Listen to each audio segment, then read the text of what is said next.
Le rapport hydrologique n'est pas sorti encore. Il devait sortir au mois d'août, après 2 mois d'attente. Finalement, le 8 août, quand il est sorti, nous, la municipalité de Nantes, on a décidé de le mettre public. On l'a rendu public. Là, c'était assez parce que ça faisait des mois et des mois que ça traînait et que le monde attendait. Parce que ce rapport-là, c'est le rapport qui est là, il y a 800 pages dedans. On l'a rendu public, on l'a donné aux citoyens qui voulaient l'avoir, qui ont fait des copies. Mais officiellement, il sort le 24, lundi prochain. Mais nous. Le même? Le même rapport. Ou avec vos réponses? Non. Non, les rapports d'Englo puis de Golder.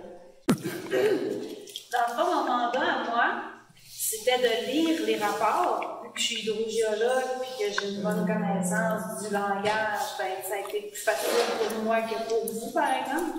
Sûrement. Donc, puis, suite à la lecture de ces rapports-là, excusez, je fais de l'asthme, je vais tousser souvent. Et je vais boire de l'eau.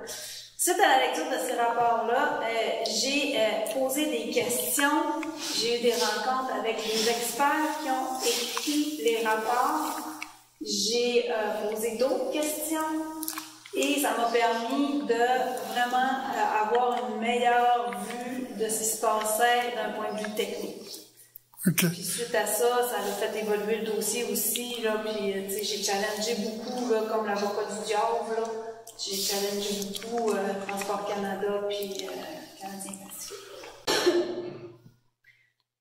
Dans aucun cas, les citoyens ne devraient ni manquer d'eau en termes de quantité, ni avoir un impact sur la qualité d'eau, pas pour 1 an, pas pour 2 ans, pas pour 5 ans, pas pour 50 ans. Il n'y a pas de, tu sais, l'eau, c'est important, puis il y a des engagements qui sont pris dans ce sens-là pour la quantité et la qualité.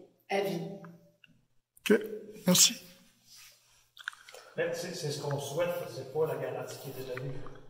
Bien, la garantie qui a été donnée, il y a des engagements qui sont pris par rapport. Si les travaux, il y a un impact sur la quantité ou sur la qualité, il va y avoir des mesures qui vont être mises en place pour pas que vous en subissez des conséquences.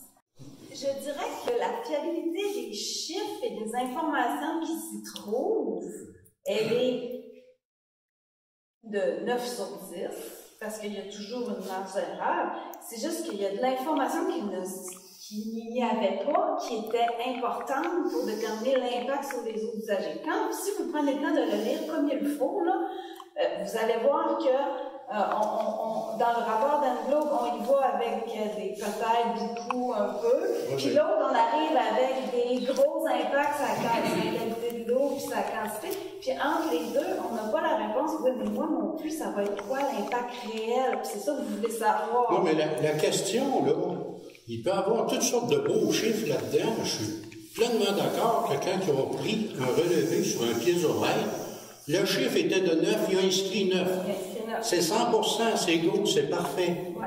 Mais la fiabilité des conclusions qu'on peut tirer de ça, c'est quoi sur une échelle de 0 à 10? C'est ça le problème, monsieur, il n'y en a pas. 0.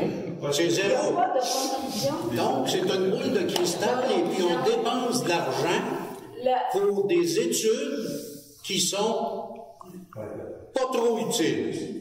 En fait, c'est la base. Okay? On met la table. Okay? On met la table pour la suite. Le repas principal là, qui s'en vient, c'est le suivi. Okay? Donc, ça, c'est le suivi qui va permettre de définir les impacts, les mesurer puis les quantifier. Mais mesurer les impacts, c'est juste quand on va commencer les travaux. Donc, ça ne me rassure pas. Non. Fait que là, moi, ma job, c'était de les pousser à prendre des mesures pour prévenir les impacts avant que vous ayez plus d'eau dans votre puits. Hein? C'est parce que le suivi, il sert à dire, OK, bon, le niveau baisse. Ah, OK, là, il n'y a plus d'eau. Il n'y a plus d'eau, puis le niveau baisse, il faut qu'on fasse de quoi. Donc, la table qui va vous être servie, les assiettes avec la bouffe dedans, là, c'est vraiment le suivi, puis les mesures d'atténuation pour arriver à quantifier puis vivre avec les impacts qu'il va avoir peut-être sur vos puits de captage d'eau souterraine.